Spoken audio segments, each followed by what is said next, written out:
은혜를 입은 자의 삶이라고 하는 제목을 가지고 하나님의 말씀을 전해드리고자 합니다. 여러분, 우리가 살아가면서 어떤 사람이 나에게 이런 질문을 했다고 한번 생각해 보십시오. 어떻게 살고 있습니까? 라고 하는 질문 말입니다. 그럴 때 우리는 여러 가지 답을 할 수 있을 듯 합니다. 마지못해 삽니다. 목구멍이 포도청이라 어렵지만 힘들게 살고, 그리고 직장 생활도 합니다 등등 많은 이야기를 할 수 있겠습니다만은 우리 기독교인들에게 있어서는 분명한 해답이 하나가 있습니다. 바로 그것은 하나님의 은혜로 살지요 라고 하는 고백입니다. 여러분, 은혜라고 하는 것이 무엇입니까? 은혜라고 하는 것은 내세울 만한 것이 없는데도 하나님께서 나를 가장 소중하게 여겨주시는 것, 이것이 바로 은혜 아니겠습니까? 그래서 사실 돌이켜보게 되면 모든 것들이 다 하나님의 은혜다라는 생각도 해보게 됩니다. 그래서 찬양 중에 은혜라는 찬양이 있지요. 그 가사는 이렇게 되어 있습니다. 내가 누려왔던 모든 것들이, 내가 지나왔던 모든 시간이, 내가 걸어왔던 모든 순간이, 내가 이 땅에 태어나 사는 것, 어린아이 시절과 지금까지 숨을 쉬며 살며 꿈을 꾸는 삶, 당연한 것 아니라 은혜였소 라고 이렇게 가사가 되어 있습니다. 모든 것이 은혜라고 표현하고 있는 겁니다. 더욱이 우리 기독교인들은 영원히 죽어야 할 우리 인생들이었지만은 지금은 구원의 반열에 딱 설 수 있도록 하나님께서 은혜를 주셨기에 구원받은 자로서의 우리는 그 은혜에 감사하며 사는 것이 옳다라는 생각을 해보게 됩니다. 그래서 오늘 우리는 은혜를 벌써 받은 자들이며 그 은혜 속에서 살고 있더라라고 하는 것입니다. 그런데 오늘 본문 말씀도 이 은혜에 대한 이야기를 기록하고 있습니다. 하나님의 은혜를 받은 한 사람이 등장하게 되는데 그가 바로 노아라고 하는 사람입니다. 오늘 성경 8절은 이렇게 기록을 합니다. 같이 읽어볼까요? 시작.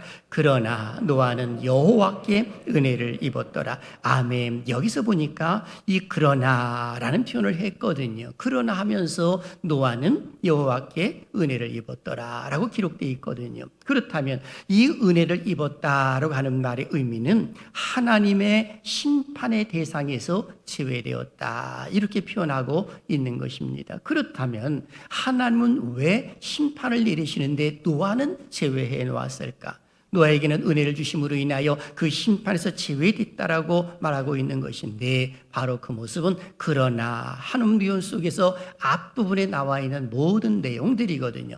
좀 더 쉽게 이야기하게 되면 경건한 하나님의 백성들이 자기의 정체성을 잃어버리고, 그리고 사람의 딸들을 사랑함으로 인하여 넵티림이 일어났었고, 그리고 좀 더 나가서는 하나님을 의지하지 아니하고 세상을 의지하고 있는 그 백성들이 타락했기 때문에 우리 하나님은 탄식을 하셨고, 그리고 이제는 홍수로 인하여 모든 사람들을 쓸어버리겠다라고 이런 말씀을 하신 것입니다. 심지어는 생명체 모든 것들을 쓸어버리시겠다라고 말씀하고 계신 겁니다. 그런 가운데에 그러나 노아는 여호와께 은혜를 입었더라. 즉 그 심판에서 노아는 제외시킬 것이다 라고 이렇게 말씀해 주고 있는 겁니다. 저는 하나님께서 노아에게 은혜를 주심으로 인하여 하나님의 심판에서 제외되었던 것처럼 우리에게도 하나님의 은혜를 베풀어 주셔서 하나님의 심판에 제외되는 은혜가 있기를 주님의 이름으로 축원합니다. 저는 이 말씀을 중심으로 해서 세 가지 주제를 통해 말씀을 전해드리고자 합니다.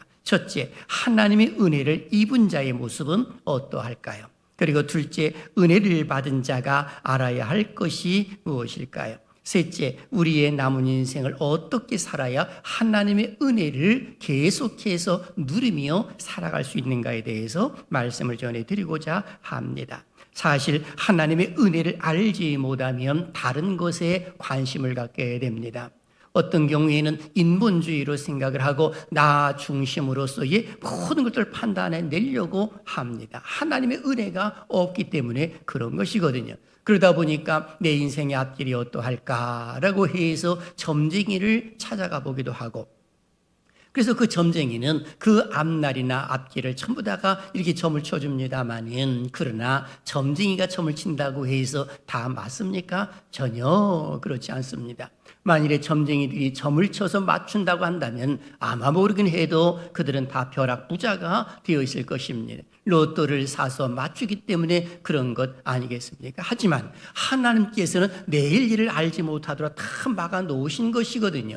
그래서 너 인생이 무엇이느냐, 내일 일을 너희가 알지 못하는다 하시면서 잠깐 보이다가 없어지는 안개라고 인생에 대해서 정의를 내리는 그런 모습들도 일어난 것 아니겠습니까? 잠언서 27장 1절 속에서 보게 되면 내일 일을 하나님 확 막아 놓으셨다는 그 사실을 우리에게 알려주고 있는 것입니다. 그런 거로 하나님의 은혜 안에 머물고 있는 사람들은 점쟁이를 찾아갈 이유도 없는 것이고, 그리고 더 나아가서는 길이 있는 날이다, 손이 없는 날이다, 이런 것도 볼 일이 전혀 없는 겁니다. 모든 것이 하나님의 은혜이기 때문에 그런 겁니다. 그래서 1년 365일도 모든 날이 우리에게는 다 소중한 날입니다. 그러는 가운데 주일 하게 되면 일주일 가운데 한 날을 구별되이 세워서 그리고 하나님 앞에 예배하는 날, 이것을 하나님이 말씀하시기 때문에 오늘 우리는 주님의 날을 지키고 있는 것 아니겠습니까? 그런 걸 하나님께서 은혜를 주셨고, 그 은혜를 받은 자들은 항상 하나님 말씀에 귀를 기울이면서 사는 것이 옳은 겁니다. 바로 오늘 성경 속에서 노아에게 그런 은혜를 베풀어 주신 겁니다. 그렇다면 그 노아 시대의 그 타락상은 어떠했을까요? 오늘 본문 11절과 12절 속에 그 부패함이 땅에 가득했다라고 성경은 기록해 놓고 있습니다. 11절 한번 보십시오. 그때에 온 땅이 하나님 앞에 부패하여 포악함이 땅에 가득한지라 라고 성경은 기록되어 있으면서 12절 속에서도 그 부패함이 아주 가득함을 알려주고 있습니다. 좀 더 쉽게 하게 되면 말씀드리면, 하나님이 없이 살 수 있다고 하는 가인의 후손이 있었는데, 그 가인의 후손이 셋의 후손은 경건한 자손들입니다. 하나님을 경외하는 사람들인데 이 가인의 자손과 섞여서 살면서 하나님을 의지하지 않는, 그러다 보니까 육체의 욕심을 따라 사는 그런 모습이 일어났던 것입니다. 그러니 땅이 부패했고 썩은 냄새가 나는데 하나님 그것을 내버려둘 이유가 전혀 없는 거죠. 예컨대 우리의 몸을 한번 생각해 보십시오. 온몸이 썩어 들어가고 있다고 한번 생각해 보십시오. 그렇다면 썩은 부분을 치료하든지 아니면 그것을 이 수술을 해서 이것을 베어내든지 여러 가지 모습이 있어야 할 것입니다. 하나님도 역시 똑같은 모습으로 이 지구상에 있는 모든 사람들이 타락하고, 그리고 생물체까지도 하나님께서는 바라보시면서 사람을 제거하니 생물체까지 다 없애버리겠다라고 하는 모습도 이야기하고 있는 것 아니겠습니까? 그런데 노아는 제외되었다라고 성경은 기록을 해놓고 있는 겁니다. 이때 노아의 나이가 한 520세에서 530세 정도 될 때에 하나님께서 노아에게 은혜를 주시는 그런 모습들이 일어났던 것입니다. 그러다 보니까 이 아라랏산 근처에 살고 있는 노아에게 하나님께서 은혜를 주셔서 그에게 맡겨주신 사명이 있는 겁니다. 하나님의 은혜가 임하게 되면 그냥 은혜가 아니거든요. 반드시 해야 할 일이 있는 겁니다. 이것이 하나님의 은혜입니다. 무엇을 해야 되느냐? 바로 방주를 만들라. 바로 이것은 하나님의 명령이시기도 하고 노아가 은혜를 받았기 때문에 이 일을 해야 된다라는 그 사실을 알려주고 있는 겁니다. 자, 그렇다면 오늘 우리는 첫 번째 질문으로 넘어가 봅니다. 하나님의 은혜를 입은 자의 모습은 어떠할까요? 오늘 여기 성경을 보게 되면 세 가지를 기록해 놓고 있는데 9절 속에 잘 기록이 되어 있습니다. 그 첫 번째는 의인이 된다라고 말해주고 있습니다. 9절 초반절을 보니까 노아는 의인이요 라고 이렇게 기록이 되어 있습니다. 여기서 의인이라고 하는 표현은요, 원어를 보면 차티크라고 되어 있어요. 의로운 또는 옳은이란 뜻입니다. 그런데 이 원어는 절대적인 의가 아니라 상대적인 의를 가리켜서 말하고 있는 겁니다. 좀 더 쉽게 말하게 되면 많은 사람들이 있는데 절대적으로 노아가 의로운 자가 아니라 다른 사람에 비해서 보니까 조금 낫다라고 하는 것을 알려주고 있는 겁니다. 이것이 바로 상대적인 의입니다. 오늘날도 똑같지 않습니까? 예수를 믿는 자와 믿지 않는 자 함께 어울려 살고 있습니다만은 그럼에도 불구하고 그들보다도 조금 나은 사람이 누구냐? 우리 기독교인입니다. 그러다 보니까 교회를 사람들이 바라보고 교회가 소망이다라는 그런 말까지 하는 것 아니겠습니까? 왜 그럴까요? 로마서 3장 10절 이하에 보게 되면 아담과 그 하와가 원죄를 짓고 난 이후에 그 이후로부터는 의인은 없나니 하나도 없고 라고 기록이 되어 있기 때문에 그런 것입니다. 그런 거로 지금 여기 나와 있는 오늘 보게 되면 이 노아는 의인이요 라고 말했을 때는 하나님이 보실 때 상대적인 의를 이야기해 주고 있는 겁니다. 두 번째는 당대의 완전한 자가 됐다라고 표현해 주고 있거든요. 9절 중반절을 보면 당대의 완전한 자라 이렇게 표현되어 있습니다. 여기 당대의 라는 말을 직역하면 그의 세대 안에, 즉 그의 삶에 있어서 완전한 자다. 그러니까 노아가 살아있는 동안에 그가 590살에 죽었는데 죽을 때까지 완전한 자로 삶을 살았다라고 이렇게 표현을 해주고 있는 것입니다. 이 말의 의미는 모든 사람과 비교해 볼 때에 그의 의로움이 조금 난데 그런데 변하지 아니하고 하나님께서 그와 함께 하심으로 인하여 완전한 자가 되었다라고 이렇게 표현해 주고 있는 겁니다. 그리고 세 번째는 하나님과 동행하는 삶을 살았다고 기록하고 있지요. 9절 하반절을 보십시오. 그는 하나님과 동행하였으며. 그런데 이 동행이라는 말에 이 모습을 가만히 보게 되면은 걸어다니는 주체가 누구인가를 보면 쉽습니다. 누굴까요? 바로 사람입니다. 그런데 그 사람은 죄성이 많잖아요. 그런데 거룩한 하나님이 옆에서 동행한다고 하는 것 자체가 얼마나 힘겨운가를 알 수가 있습니다. 예를 들면 여러분 어머니 아버지가 함께 길을 가는데 어린아이가 이제 3살 4살 먹은 아이가 함께 동행하고 걸어가고 있습니다. 그런데 어머니 아버지는 항상 누구에게 관심을 갖고 있느냐? 함께 동행하고 있는 그 아이에게 관심이 있는 겁니다. 그 아이는 자기 길을 가면 그만인 것입니다. 앞에 흙탕물이 있든지 그거 개의치 않지요. 옆에 뭐가 있는지 무서운지도 모르는 겁니다. 그냥 아무데나 막 가는 겁니다. 이런 관점에서 보게 되면 하나님께서 노아에게 동행을 했다고 하는 것 자체는 그 어린 아이와 함께하는 그 엄마 아빠의 그 아픔처럼 하나님도 그런 아픔을 느끼실 수가 있는 겁니다. 그럼에도 불구하고 우리 하나님은 동행하였다라고 이렇게 기록을 해놓고 있습니다. 얼마나 좋으면 얼마나 사랑스러우면 그 노아와 동행을 했을까라고 하는 겁니다. 그런데 성경 속에도 보게 되면 에녹도 역시 하나님과 동행하는 자였다고 성경 기록해놓고 있는데 에녹은 65세에 무두셀라를 낳았고 무두셀라를 낳은 후에 300년을 하나님과 동행하다가 하나님께서 그를 데려가셨다라고 창세기 5장 21절부터 24절까지 기록되어 있는 것을 보게 됩니다. 무드셀라는 노아의 할아버지가 되는 것 아니겠습니까? 그런데 하나님이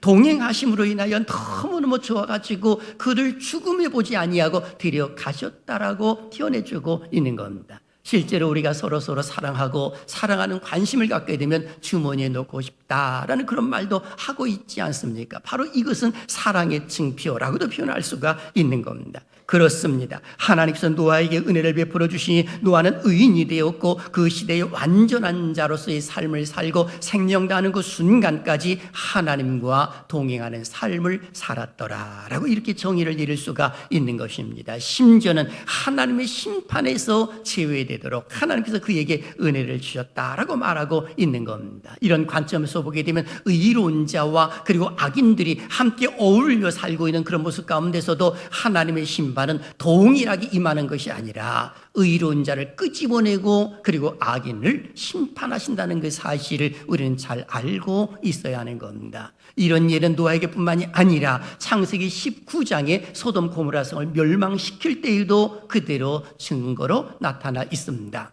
아브라함의 조카 롯이 이 소돔 고모라 성에 살고 있었을 때에 하나님께서는 그 롯의 식구들을 살리기 위하여서 그들을 끄집어내고 난 이후에 소돔 고모라 성을 멸망시키시는 그런 모습들이 일어난 것 아니겠습니까? 지금도 똑같습니다. 하나님의 은혜를 받은 자들은 하나님께서 지켜주시고 보호해 주실 줄로 믿습니다. 이 은혜가 함께 하시기를 주님의 이름으로 축원합니다. 그러면 은혜를 받은 자가 알아야 할 사실이 무엇일까요? 두 가지를 생각해 보았습니다. 그 첫 번째는 하나님 말씀에 순종해야 한다는 것입니다. 하나님께서 노아에게 은혜를 베풀으신 이유가 뭘까요? 하나님의 뜻하신 바가 있기 때문에 그런 것이거든요. 그것이 뭘까요? 좀 전에 말씀드렸던 것처럼 방주를 지으라 라고 하시는 하나님의 명령입니다. 이 방주는 만들어도 되고 안 만들어도 되는 것이 아니라 만들라는 겁니다. 오늘 여기 성경 말씀하지요. 창세기 6장 14절 같이 한번 읽어볼까요? 시작.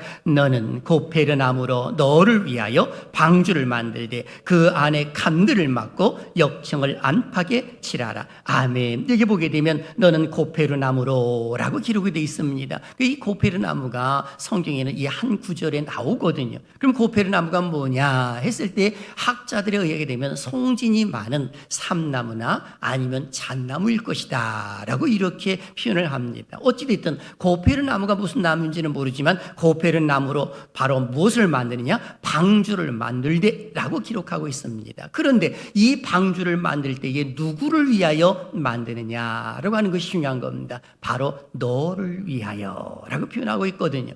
그러니 노아는 하나님 말씀에 힘을 얻어서 방주를 만들기는 만드는데 누구를 위해서 만드느냐? 하나님을 위해서 만드는 것 같은 이 뉘앙스가 있습니다만 실제로는 너를 위하여. 그래서 실제로 물이 그야말로 홍수가 났을 때에 방주 안에 들어감으로 인하여서 이 노아의 8 식구가 구원받는 그런 모습이 일어났던 것 아니겠습니까? 그래서 너를 위하여 방주를 만들되 이렇게 표현하고 있는 겁니다. 이런 관점에서 보게 되면 은혜를 받은 우리들도 열심히 주님의 일을 위하여 더욱이 하나님이 기뻐하시는 그 일들을 온전히 이루어 나가며 하나님 나라 확장을 위하여 열심히 충성하고 봉사하는 모습이 있는데 실상 보게 되면 이것은 하나님의 영광을 드러내기 위한 것이었는데 바로 나를 위한 것이었구나 라고 하는 것을 우리는 깨달을 수가 있는 겁니다. 그래서 너를 위하여 방주를 만들되 하면서 하나님은 설계도까지도 이야기하셨어요. 그 안에 칸들을 막고 역청을 안팎에 칠하라 라고 하시면서 만들어진 것, 그 방법도 알려줍니다. 설계도도 알려주셨지요. 창세기 6장 15절 16절 보세요. 같이요. 시작. 내가 만들 방주는 이러하니 그 길이는 300규빗 너비는 50규빗 높이는 30규빗이라 거기에 창을 내되 위에서부터 한 규빗에 내고 그 문은 옆으로 내고 상중하 3층으로 할지니라. 아멘. 하나님께서 친히 설계도까지 전부 다 말씀해 주신 거예요. 길이는 300규빗 한 규빗은 어른들 이 손 많은 거거든요. 그러니까 그야말로 4, 50cm 정도 된다고 볼 수가 있는 겁니다. 그런데 300규빗 너비는 50규빗 높이는 30규빗 그리고 거기에 창을 내는 것까지도 정확하게 알려주셨습니다. 학자들에 의게 되면 그 용적률이 32,820톤 정도 해당된다고 말합니다. 따라서 방주는 노아의 8 가족과 혈육 있는 생물들 그 쌍식 전부 들어오기에 충분한 용량이다 라고 이렇게 표현을 해주고 있는 겁니다. 그런데 놀라운 것은 노아에게는 세 아들이 있었거든요. 셈과 함과 야벳이 있었는데 놀랍게도 셈과 함과 야벳은 홍수 이전 7, 80년 전에 다 결혼을 했습니다. 그런데 결혼을 했는데도 아이를 갖지를 않았습니다. 그럼 무엇을 의미하느냐? 아버지가 방주를 짓는 일에 그 세 아들도 최선을 다해서 도왔다는 겁니다. 그리고 난 뒤에 홍수가 끝나고 난 이후 하나님은 그들에게 아들을 주셨는데 창세기 10장 1절은 이렇게 기록이 되어 있습니다. 노아의 아들 셈과 함과 야벳의 족보는 이러하니라 홍수 후에 그들이 아들들을 낳았으니 라고 기록을 하고 있습니다. 그런 거로 실상 노아 혼자 지은 것이 아니라 그 세 아들도 옆에서 최선을 다해서 도와주었음을 알려주고 있는 겁니다. 그런 거로 하나님 말씀에 순종하는 그런 모습이 그대로 나타나 있는 것입니다. 그러니까 은혜를 받은 자는 순종입니다. 하나님 말씀에 그대로 따르려고 순종하는 것이죠. 그리고 두 번째 보여주는 이 표가 하나가 있는데 바로 여기에 나와 있는 것은 방주는 교회를 예표한다라는 사실입니다. 방주는 교회를 예표합니다. 시작. 방주는 교회를 예표합니다. 아멘. 여기서 방주는 자체적인 동력을 갖고 방향을 조정하는 선박이라기보다는 물이 스며들지 아니하도록 만드는 상자와 같은 모습입니다. 원어를 보게 되면 이 모세가 어렸을 때에 갈대 상자에 탁 뛰어가지고 그리고 나일강에 띄우는 그런 모습이 나오지 않았겠습니까? 바로 동일한 원어를 쓰고 있습니다. 그런 거로 이 상자와 같은 그런 모습 가운데 물이 많이 찼을 때 둥둥 떠 있는 것에 불과한 그런 모습이다라고 말할 수가 있는 겁니다. 그래서 이 방주는 지구를 덮은 대홍수에서 노아의 가족을 안전하게 보호하는 그런 모습이 일어났던 것 아니겠습니까? 나일강에서도 역시 이 그의 갈대 숲에 놓여져 있는 상자 속에 들어있는 그 모세가 안전했던 것처럼 오늘날도 역시 이 방주는 교회를 예표한다고 보면 교회 안에 머물지 아니하면 절대로 구원이 없음을 알려주고 있는 겁니다. 그래서 사도 바울은 교회는 그리스도의 몸이다 라고 이렇게 표현까지 했던 것입니다. 잘못된 신앙을 가지고 있는 어느 모학자나 아니면 그의 잘못된 사람들은 교회 밖에서도 구원이 있다라고 이런 말을 합니다마는 칼빈은 교회는 어머니라고 이야기할 정도로 교회의 소중함을 강조한 바가 있습니다.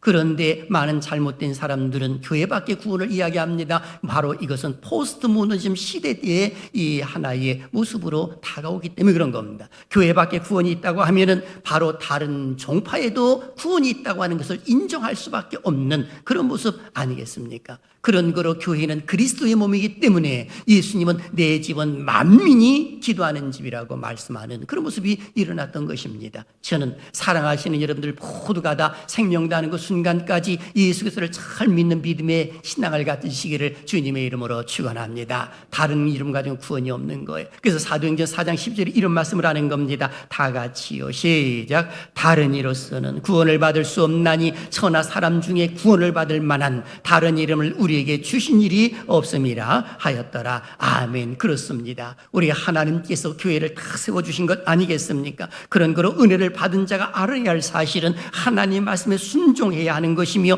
그리고 방주는 교회를 예표한다라고 하는 것을 잊어서는 안 된다라고 하는 겁니다. 방주를 왜 지으라고 했습니까? 너를 위하여. 그래서 우리가 여름 행사가 우리 교회에서 시작되는 그런 모습 가운데서 봉사의 손길이 이곳저곳에서도 많이 일어날 줄 압니다. 세상 사람들이 바라볼 때는 야, 저 사람 바보 아니야, 이렇게 좋은 날에 휴가를 얻어가지고 어떻게 교회에서 무슨 행사한다라고 해서 그 휴가를 거기다가 허비하는가라고 하면서 손가락질을 할 수도 있을 것입니다. 마치 노아가 방주를 짓는 모습 가운데 얼마나 많은 사람들이 비웃었고 조롱을 했겠습니까? 그럼에도 불구하고 하나님의 말씀이기 때문에 나는 방주를 짓는다라고 해서 하나님의 설계도대로 방주를 그대로 지었을 때에 그 결과는 무엇입니까? 구원 아니겠습니까? 온 가족들이 구원받는 그런 모습들이 일어난 것 아니겠습니까? 그런 거로 오늘 우리들도 교회를 위하여, 즉 방주를 짓는 자의 자세로 내게 주어진 달란트가 있을 것입니다. 1달란트 받은 자, 2달란트 받은 자,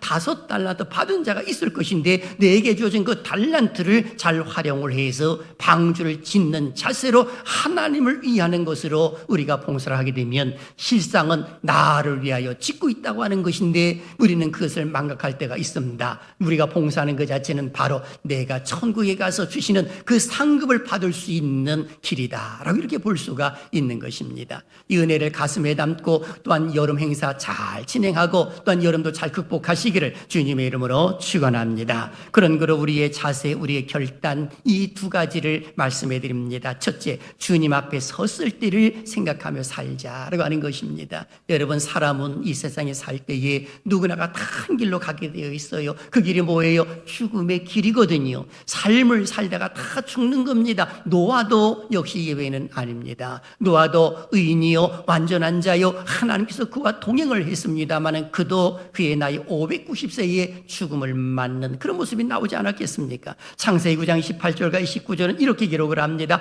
홍수 후에 노아가 350년을 살았고 그의 나이가 950세가 되어 죽었더라. 성경은 기록을 해놓고 있습니다. 무드셀라는 969세를 살았습니다마는 여기 나와 있는 이 노아의 이 모습을 그대로 이야기를 해주고 있는 것입니다. 그러니 누구나가 죽는 것을 알려주는데 이것은 인간의 한계를 뚜렷하게 보여주고 있는 겁니다. 그러니 인생 삶을 살아가면서 의인이요 완전한 자요 하나님과 동행하는 사람이라 하더라도 죽음을 맞이할 수가 있구나를 아는 것이죠.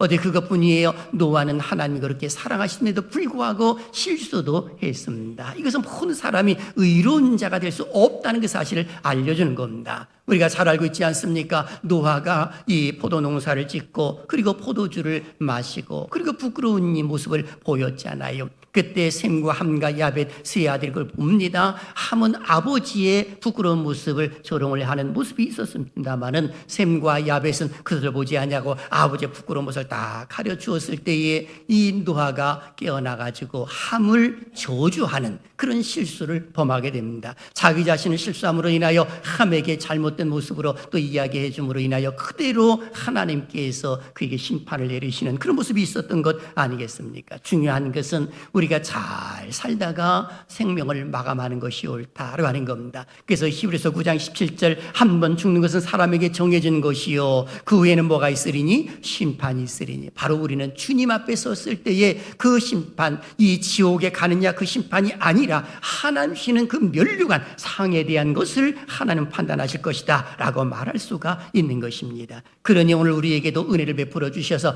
방주를 지으라 이런 말씀을 하고 계시는 겁니다. 그래서 내가 교회를 위해서 어떤 일을 하고 있는가, 하나님의 나라를 위해서 나는 어떤 봉사와 어떤 충성을 하고 있는가를 생각하는 것이 옳다라고 하는 겁니다. 그리고 두 번째 꼭 기억할 것은 하나님의 약속을 믿으며 살자라고 하는 겁니다. 다 같이요, 시작. 하나님의 약속을 믿으며 살자. 아멘. 오늘 여기 보게 되면 노아에게도 하나님은 약속을 주셨어요. 즉 언약을 하셨다는 거예요. 창세기 6장 18절 보세요. 우리에게 하신 말씀이에요. 다 같이요, 시작. 그러나 너와는 내가 내 언약을 세우리니 너는 내 아들들과 내 아내와 내 며느리들과 함께 그 방주로 들어가고. 아멘. 바로 여기 보니까 너와는 내가 내 언약을 세운다. 즉 약속을 하겠다라고 말씀해 주고 있는 것입니다. 그래서 노아는 이것을 그대로 믿었거든요. 여러분이 믿음을 갖는다고 하는 것이 얼마나 중요한지 모릅니다. 그런데 노아는 이것을 믿은 거예요. 실제로 여러분 한번 생각해 보십시오. 이 40일을 밤낮으로 이 비가 막 쏟아졌거든요. 하늘로 그리고 땅에서 막 솟구치는 그 물이 40주야를 내린 거예요. 그러면 40주야를 내렸다면 얼마나 많은 비가 내렸는가를 알 수가 있는 것입니다. 그리고 더 나아가서는 모든 산들이 급기야 다 잠겨버렸지요. 그리고 물 위를 150일 동안이나 둥둥 이 노아의 방주는 또 있었습니다. 방주에서 나오기까지 1년의 세월이 걸렸거든요. 1년의 기간이 그들에게는 아마 10년의 세월이 있는지도 모를 것입니다. 그 정도로 답답할 수도 있을 거예요. 노아가 아마 걱정됐을는지 모르지요. 과연 어떻게 될 것인가? 과연 우리는 이 방주에서 나갈 수는 있는 것인가? 나가면 먹을 것은 있는 것인가? 등등 많은 걱정도 하고 근심도 하고 염려도 하고 초조와 불안과 그런 모습도 있어야 할 것인데 노아가 그런 것을 하나도 했다는 말이 성경 속에 없습니다. 이유가 뭘까요? 약속이었거든요. 하나님의 그 언약을 그대로 믿은 겁니다. 방주로 들어가라. 그 다음에 하나님이 알아서 해주시겠지. 이걸 그대로 믿은 겁니다. 이것을 우리가 가져야 할 자세입니다. 무엇보다도 우리는 은혜를 받은 자들로서의 하나님의 약속이 주어지지 않았겠습니까? 세상 끝날 때까지 내가 너희와 항상 함께 있으리라 이 말씀을 하셨는데 그 약속을 믿고 있는 자는 바로 그냥 살지 아니하고 하나님의 은혜 안에 머물 것이다. 이렇게 말할 수가 있는 겁니다. 성경에 이런 예가 있지 않습니까? 모세가 죽었습니다. 그리고 그의 뒤를 이어 여호수아가 민족의 영도자가 됩니다. 얼마나 불안했겠습니까? 그런데 하나님이 그에게 말씀하시잖아요. 여호수아 1장 9절 우리에게 하시는 말씀 시작. 내가 내게 명령한 것이 아니냐. 강하고 담대하라. 두려워하지 말며 놀라지 말라. 내가 어디로 가든지 네 하나님 여호와가 너와 함께 하느니라 하시니라. 아멘. 바로 여호수아는 하나님의 약속을 믿은 거예요. 담대하라. 두려워 말라. 내가 어디를 가든지 내가 너와 함께 할 것이다 라는 그 말씀을 그대로 믿고 그리고 민족의 영도자로서의 요단강을 건너가고 그리고 여리고성을 함락시키고 아이성을 함락시키면서 가나안 7족속들을 멸하는 그런 모습도 일어나고 가나안 땅을 차지하는 그런 모습이 일어났던 것 아니겠습니까? 바로 그 하나님은 우리의 하나님이고요. 우리를 끝까지 인도하시고 보호해 주실 줄로 믿습니다. 그래서 예수님께서는 이 땅에 계시다가 떠난다고 하니까 제자들이 불안에 떨고 있었을 때에 우리 주님이 약속을 하시잖아요. 요한복음 14장 16절에 내가 아버지께 구하겠으니 그가 또 다른 보혜사를 너에게 주사 영원토록 너희와 함께 있게 하리니 라고 성경은 기록을 해놓고 있습니다. 얼마나 하나님께서 우리를 사랑하시는지 너희와 항상 영원토록 함께 하신다고 말씀하시면서 우리의 몸을 성전 삼으셔서 그리고 그리고 하나님께서 인쳐주심으로 인하여 하나님의 백성으로, 그리고 어두운 세력들이 틈타지 못하도록 하나님 다 지켜주시고 동행하신다는 그 사실을 우리에게 알려주고 있는 것 아니겠습니까? 우리가 세상에 살면서 우리는 완전한 자가 아닙니다. 완전한 의인이라고도 말할 수가 없는 것입니다. 이 신은 칭의가 그래서 나온 것이거든요. 믿음으로 말미암아 얻어지는 의를 가리켜 말하는 겁니다. 그래서 아담과 하와는 행위 언약에서 실패를 했지만 지금 노아는 하나님의 그 약속, 그 언약을 믿음으로 수용을 하면서 그리고 그걸 실행에 옮김으로 인하여서 성취하는 그런 모습이 일어났던 겁니다. 그래서 새로운 인류의 조상이 나타나는 그런 모습이 있는 것 아니겠습니까? 저는 우리 하나님께서 사랑하시는 여러분들에게도 은혜를 베풀어 주심으로 인하여 노아의 가족들을 구원시키시는 하나님께서 우리의 가족들도 구원받고 그리고 올 여름도 승리하시기를 주님의 이름으로 축원합니다. 그런 세상 사람들이 어떻게 살든지 간에 거기에 우리는 관심 가질 필요 없습니다. 그 사람들이 우리를 조롱한다 하더라도 우리는 나의 길을 가면 그만인 것입니다. 왜 그럴까요? 마지막 때가 되면 믿음 있는 자를 보시겠다고 말씀하시면서 세상에 많은 사람들은 노아의 때와 같이 될 것임을 분명히 말씀해 주고 있기 때문에 그런 겁니다. 누가복음 17장 26절과 27절 보십시오. 노아의 때에 된 것 같이 인자의 때에도 그러하리라. 노아가 방주에 들어가던 날까지 사람들이 먹고 마시고 장가들고 시집가더니 홍수가 나서 그들을 다 멸망시켰으며 라고 성경은 기록을 해놓고 있습니다. 그러니 은혜 받은 자들은요, 이 세대를 본받는 것이 아니에요. 이 세대를 본받지 말고 오직 마음을 새롭게 함으로 변화를 받아 하나님의 선하시고 기뻐하시고 온전하신 뜻이 무엇인지를 분별하면서 사는 것이 은혜를 받은 자의 삶이다라고 말할 수가 있는 겁니다. 사랑하신 여러분, 하나님은 노아에게 은혜를 베풀어 주셔서 하나님의 뜻하신 바를 이루셨습니다. 노아에게 은혜를 베풀어 주셔서 그의 식구들을 다 구원시키셨고 그리고 하나님은 새로운 일들을 이루어 가시는 그런 모습이 있었던 것 아니겠습니까? 노아는 믿음으로 방주를 짓고 그리고 하나님의 말씀에 순종을 해서 하나님이 기뻐하시는 그 일을 온전히 이루어드리는 그런 모습이 있었음을 우리는 알아야 하는 것입니다. 그래서 베드로는 이 사실을 잘 알았기 때문에 베드로전서 3장 20절에서 우리는 결론 부분에서 큰 소리를 한번 읽어보도록 하겠습니다. 다 같이요. 시작.